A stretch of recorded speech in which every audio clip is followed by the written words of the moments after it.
So he is the president of Ken Home Group Inc., a subsidiary company specializing in immigration consulting services, translation and interpretation services, and travel agent services. So Tony is actively involved in community and professional services. He is a member of the Canadian Society of Immigration Consultants.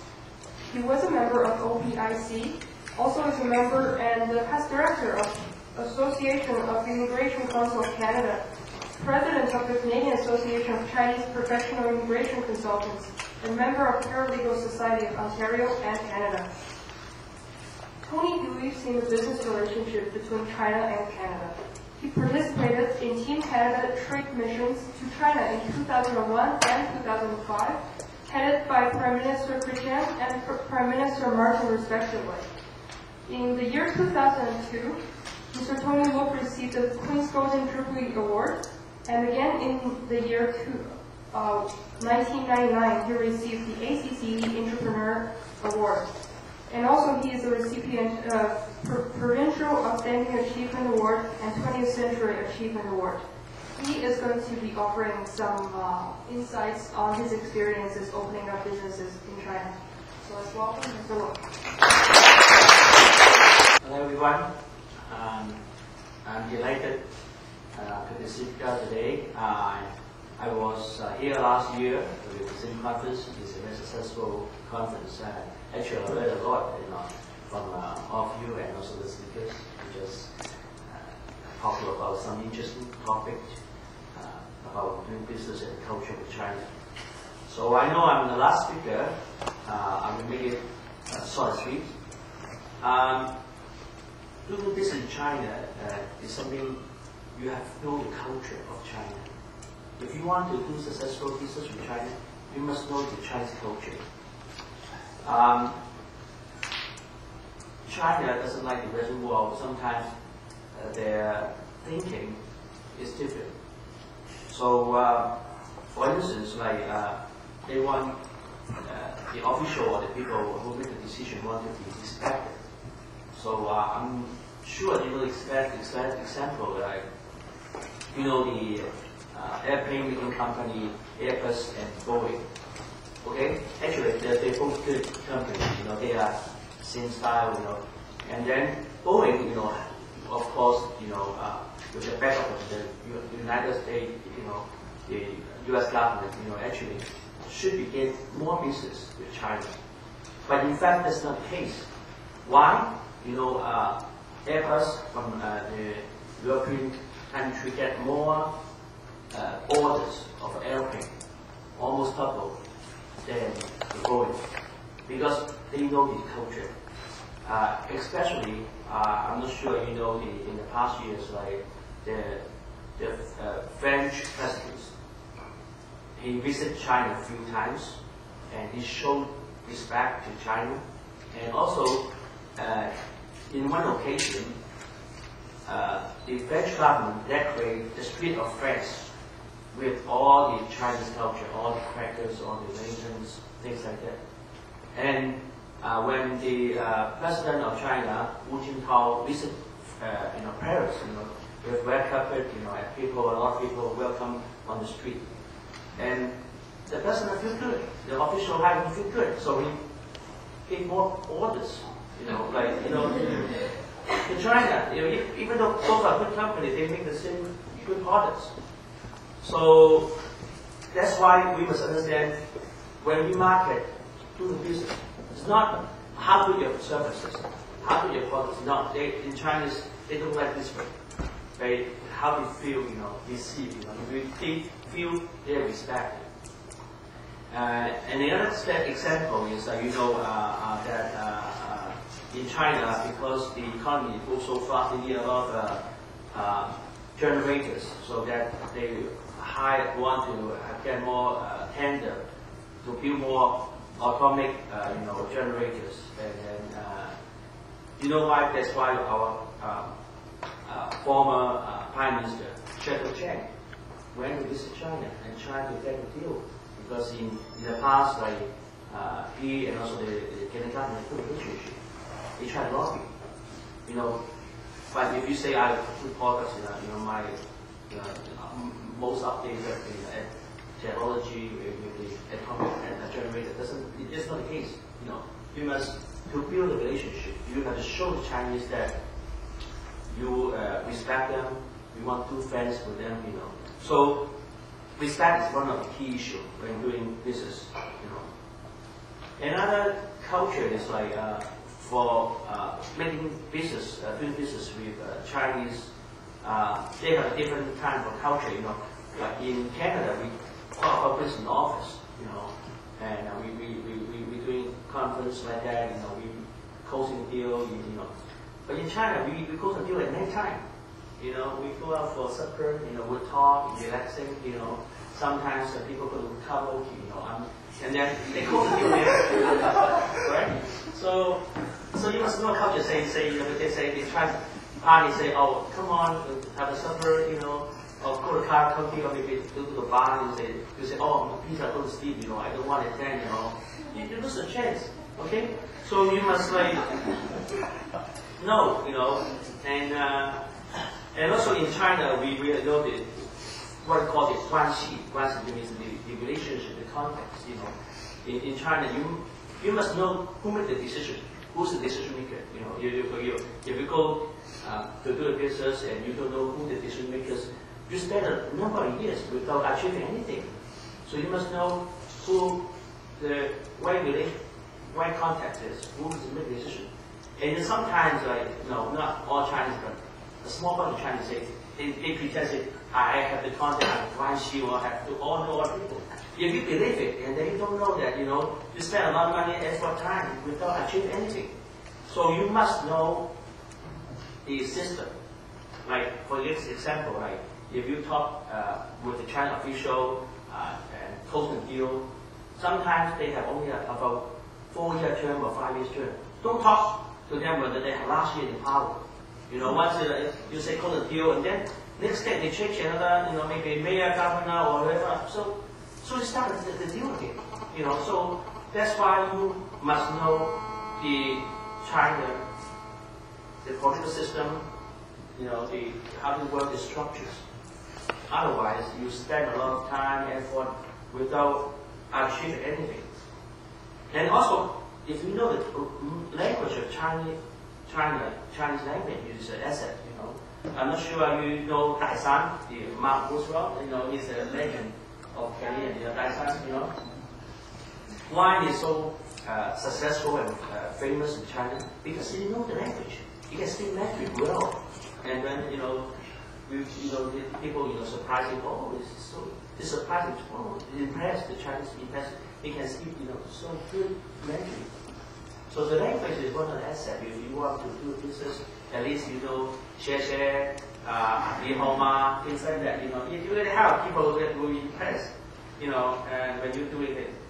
And then also, building relationship is one of the important factor issue because you don't expect that they will close a deal or they will file a product one day. You must spend some time to build a relationship. So for myself, I built a relationship not now, but 10 years ago, 20 years ago. When at that time China still not as good as nowadays and as not prosperous. So building a relationship is very important, and then lastly, because I want to, I know you're tired and a long day, is the patience. Doing business with China needs the patience. Say that we can close a deal with short time, patient wait, and also China with the business or the government, all decisions are political motivated and influenced. It's not how much money they earn, how good the product is. Your political correctness, what they call. They must think political. If they think it's correct, they think it's benefit politically, they will make decision. So not how good your service, things like that. So you must know the political system. When they make decisions, they think not only economically. They think if make decision, will that be? I will be, affect my career in the government, maybe affect in management and things like that. So make sure that when they talk with them to do business, then they know how they think, and then and how. Like for instance, like we are trying to open the ADS, the approved destination status with the travel agency. That is, ADS means like in China, if you had the ADS status, approved destination status, the citizen from China can travel freely to Canada. So I was with our Prime Minister, Paul Martin, and we met the Premier Wen Jiabao in Beijing and talk about this. It actually is good for both countries. But sometimes the Chinese want to, not feel this way. There's a lot of issue. Like Lai Cheng-sing's case, they want to deport, Lai Cheng-sing from Canada to, back to China, and this actually not be realized. And it's like haven't done yet, so it will have impact on the negotiation, and also other political issues, So that's why when we do business with China, a counterpart or businessman or government, we must put this as effective, and also the relationship, I think the relationship now from between Canada and Canada is not as good as like 2 years before, 1 year before. So when you're doing business with China, you know how you stand in Chinese, right? If you 2 years ago you can stand tall, and now you just say, okay. So you must, very careful, knowing the relationship now and before, and how to stand, So in coaching, there's some tips to improve, you doing business to be more successful. As I said, the language is an issue, and then maybe you have to start building relationship, with your counterpart, business partner, and also watch TV. Now I know that Beijing have a nice station, China has a nice station that broadcast in Toronto through watch cable. There's nice station in Toronto now, through cable you can watch it, So you can learn some culture, although sometimes it is speak Mandarin, but sometimes English subtitles. You can know some culture, you can watch a TV, And also there's some local organization here, like CCBC, a lot of local Chinese associations. So you can make friends there, join the activities, and then start making more friends with them. Okay? So I hope this tips can help, and I wish you, all of you can make more successful business trip to China, and also maybe learn a lot, from this seminar with our 2 speakers, and then I hope and then you can make successful business with China and have a good career. Okay, all the best.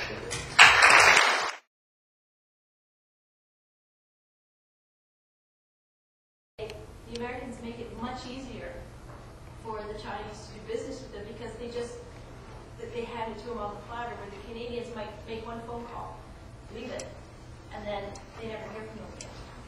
That's the kind of the general impression I got. Maybe to comment. Yes, maybe I did. They comment like I think for myself, personally, I think America is more aggressive.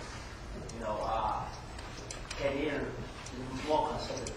Like for instance, America go to the Chinese market a bit earlier because even if they take a business, they spend some money to wait, just open the business first, and even though it's a loss, and then wait for a few years and turn it into profit and think they have a market share. But Canada say, okay, I see all the things, it's so successful. Or maybe, for instance, the coffee Starbucks, right? Now Starbucks, now team want to go now, but too late, because already they have so many franchises in there, and then always the first impression that So I think by personal thinking, America is more aggressive. But on the other hand, Canada gives the Chinese a more good impression because Canadian all over the world give people the impression is more friendly, more peaceful. Doesn't like the U.S. government, they say they're the world policemen. You know, they want to interfere everywhere. So in a sense, like the Chinese feel more friendly to do friends with Canadians rather than the people from the States. That's my personal feeling. I'm thinking maybe I want to emphasize that I'm not saying all the Chinese want Guanxi, but you know, Guanxi is a very important role when doing business in China. Okay, Guanxi is, you know, depends how far you go, how deep you go. Sometimes you will safeguard, you know, to keep a certain distance, you know, you don't go too far, you know. You build Guanxi, I would say you give them money, you know, then, but sometimes maybe making friends with them, helping do something, of course with the legal aspect, you know, I don't say you. So, but China's improving now, they have more system now, you can just see they try to be westernized by building a system. But this process takes a bit longer time, you know, and still Guanxi play a very important role. But if you don't know Guanxi, you're less competitive with the others. You know? So I don't say make Guanxi by give them money, bribe them, no, not. Give them Guanxi, maybe have dinner with them, call them once in a while, maybe offer some help to them, things like that.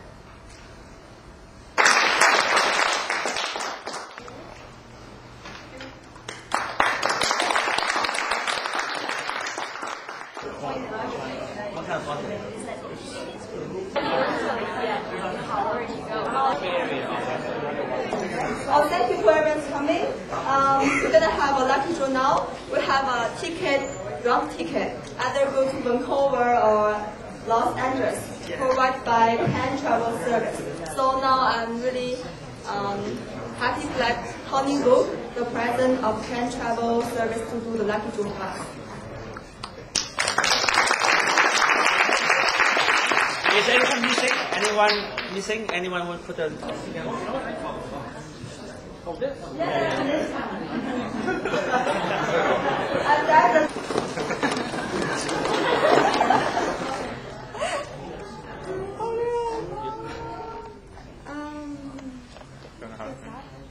It's a guy. Yes. Oh, yes, we have to for the television.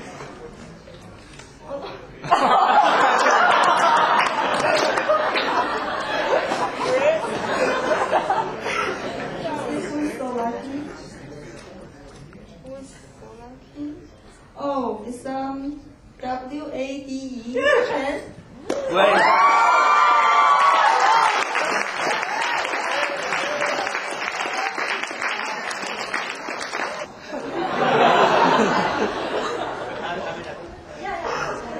And the stuff is here. So we have five. Yeah.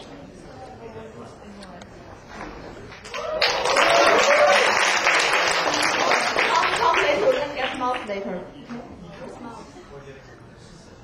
And Sammy, the driver, Sammy Zhong. Oh yeah. Oh, that's my Professor Chen. Jason Xu.